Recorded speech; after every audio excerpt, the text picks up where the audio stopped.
Sobe para 12 o número de mortos no ataque à Escola Municipal de Realengo, na zona oeste do Rio de Janeiro. E o Brasil registrou hoje mais um ataque em ambiente escolar. Esse foi o segundo atentado no país em menos de 2 semanas. Um aluno feriu uma colega a facadas num colégio particular. Entre setembro de 2022 e abril deste ano, o Brasil registrou 5 ataques contra escolas com vítimas fatais. Os 2 últimos, em São Paulo e Santa Catarina, tiveram um intervalo de apenas 9 dias e vitimaram uma professora e 4 crianças. Olá, meu nome é Erika Rames e ao longo desse episódio do I4Cast, Desvendando a Violência nas Escolas, vamos conversar com especialistas sobre a segurança no ambiente escolar a partir das questões digitais.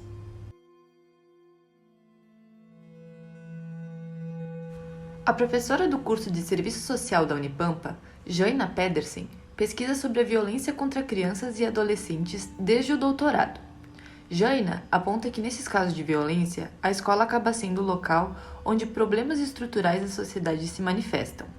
Tendo em vista que a gente vive uma sociedade que vive com muitas mudanças, né, que apresenta, por exemplo, hoje a internet como uma ferramenta que traz tantos benefícios, mas pode trazer tantos prejuízos, perigos também para esse público, né.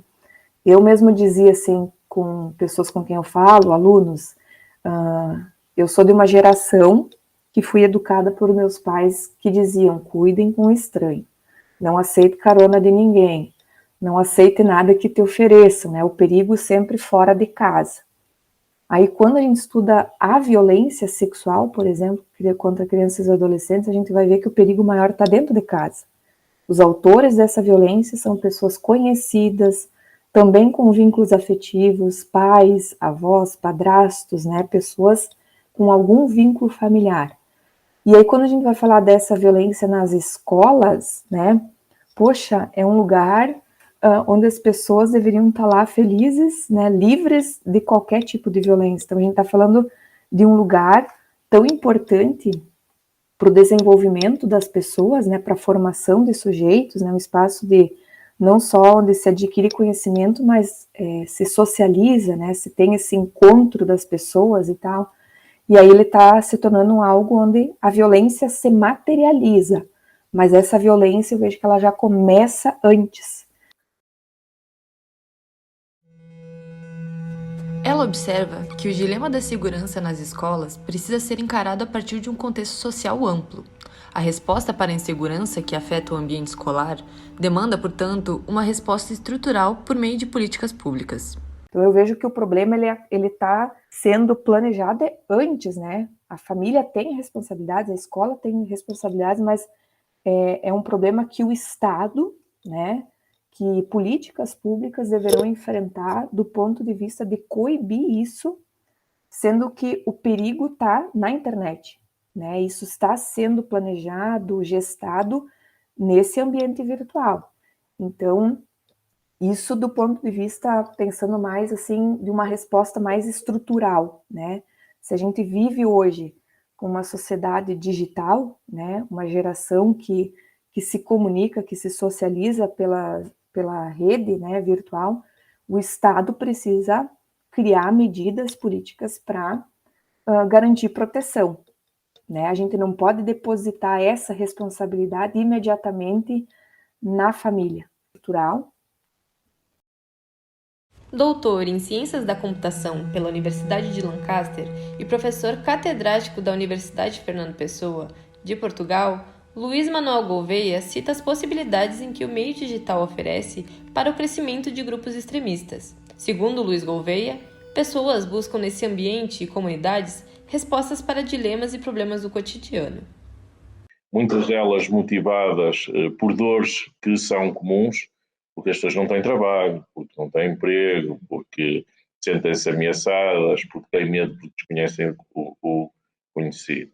Isto é um aspecto e nós vimos o aparecimento de situações, não tanto pela forma de serem organizadas e pela mobilização, mas sim por aquilo que nós chamamos de movimentos inorgânicos, que é um conjunto de pessoas que de alguma forma estão alinhados, há um epifenómeno, um acontecimento exterior que acaba por disparar isso e acabam por se consolidar e ganhar uma expressão e uma dimensão, até porque fazem muito barulho, porque são muito interventivas, muito superior àquilo que elas representariam em sistemas representativos. Né?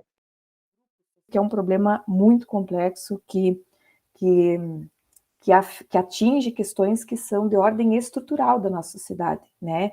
De como a nossa sociedade, do ponto de vista das classes sociais, das relações étnico-raciais, das relações de gênero, né? Como que elas são historicamente organizadas. Então, a gente tem visto que mulheres são, né, principais vítimas de violência, né? O feminicídio, a questão, perdendo vidas, né? Por uma questão de gênero, de serem do sexo feminino, né? Pessoas negras, pretas, perdendo a vida por essa condição, por essa identidade, né? Pessoas LGBTQIA+, perdendo a vida por essa condição, por essa identidade, né? Então, assim, são grupos extremamente conservadores, né? E aí os autores têm dado adjetivos para isso, né? Neofascistas e tudo mais, né? E que, na minha opinião, e é isso que eu quero, né, tá abordando, mas me parece que esses grupos, eles têm um método e um conteúdo para chegar nesse público-alvo, que são crianças e adolescentes, para que eles possam agir, né? Outra das questões que envolvem a segurança de jovens na internet é a falta de conhecimento sobre os usos desses meios por crianças e adolescentes por parte dos pais. Em geral, os pais têm menos conhecimento que os filhos e menos literacia, não é? Tecnológica. O que faz com que, para os pais, o impulso básico seja o de proibir. Ora, nós não podemos proibir que as pessoas utilizem os meios que depois vão ser o seu futuro profissional, o seu futuro na comunidade. Não é? Conjunto de práticas que devem ser feitas, não só dando informação aos pais, como também dando informação dos perigos e das estratégias que cada um de nós, enquanto usuário, tem que estar habilitado para se poder proteger, não é? Conhecendo. Além das políticas públicas de investigação e desarticulação de redes de ódios na web, a professora de serviço social destaca a necessidade da atenção com a saúde mental de crianças e adolescentes. A gente está falando de uma geração que talvez por essa influência, né, do mundo digital, estão mais adoecidas, né? Não só por isso, né, por vários outros fatores, mas esse também contribui. E então a questão da saúde mental, ela precisa ser priorizada, né? E aí, de novo, a necessidade de termos nas instituições como as escolas equipes maiores, mais qualificadas para dar esse suporte, né? Para fazer esse acolhimento, esse acompanhamento, esse monitoramento dos alunos, né? Para identificar também, né, alguns indicadores que possam estar remetendo a algum problema de saúde mental, de adoecimento, né? E às vezes pode ser uma falta de atenção, de relações afetivas, né? Porque é isso, assim, as famílias estão passando por muitas mudanças, por muitas transformações, por dificuldades, né? Eu falo que a família é como uma panela de pressão, ela está ali o tempo todo administrando os problemas, sejam internos ou aqueles que de fora, né, do mundo, na sociedade, no mundo do trabalho, mas que tem um impacto dentro das relações familiares, e ela está o tempo todo ali cuidando, para não deixar essa panela de pressão estourar. Né? O professor de Ciências da Computação aponta um dos caminhos para que os pais conversem sobre essas questões com seus filhos. De acordo com Luiz Gouveia, a educação e a informação são as alternativas para criar um ambiente digital mais seguro. Se nós educarmos as pessoas, se existir um número suficiente de pessoas educadas, aquilo que cada um de nós pode ser mais tolerado, inclusivamente podemos ir para um outro nível de alteridade, que é reconhecer e respeitar e tentar compreender que a nossa ponto de vista é, eventualmente, aquele que é o ponto de vista possível em função do contexto que vivemos, não é? Educação para as mídias e políticas públicas de suporte às famílias e às escolas são fundamentais para tornar instituições de ensino e plataformas digitais mais seguras. Junto a isso, tais medidas também podem colaborar com a sociedade mais igualitária e distante de extremismos e discursos de ódio.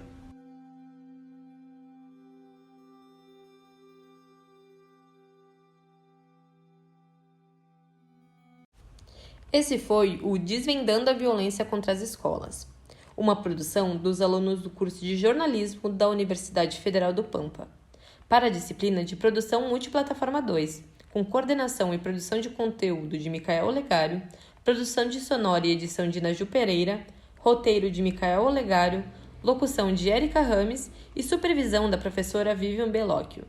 Universidade Federal do Pampa, São Borja, abril de 2023.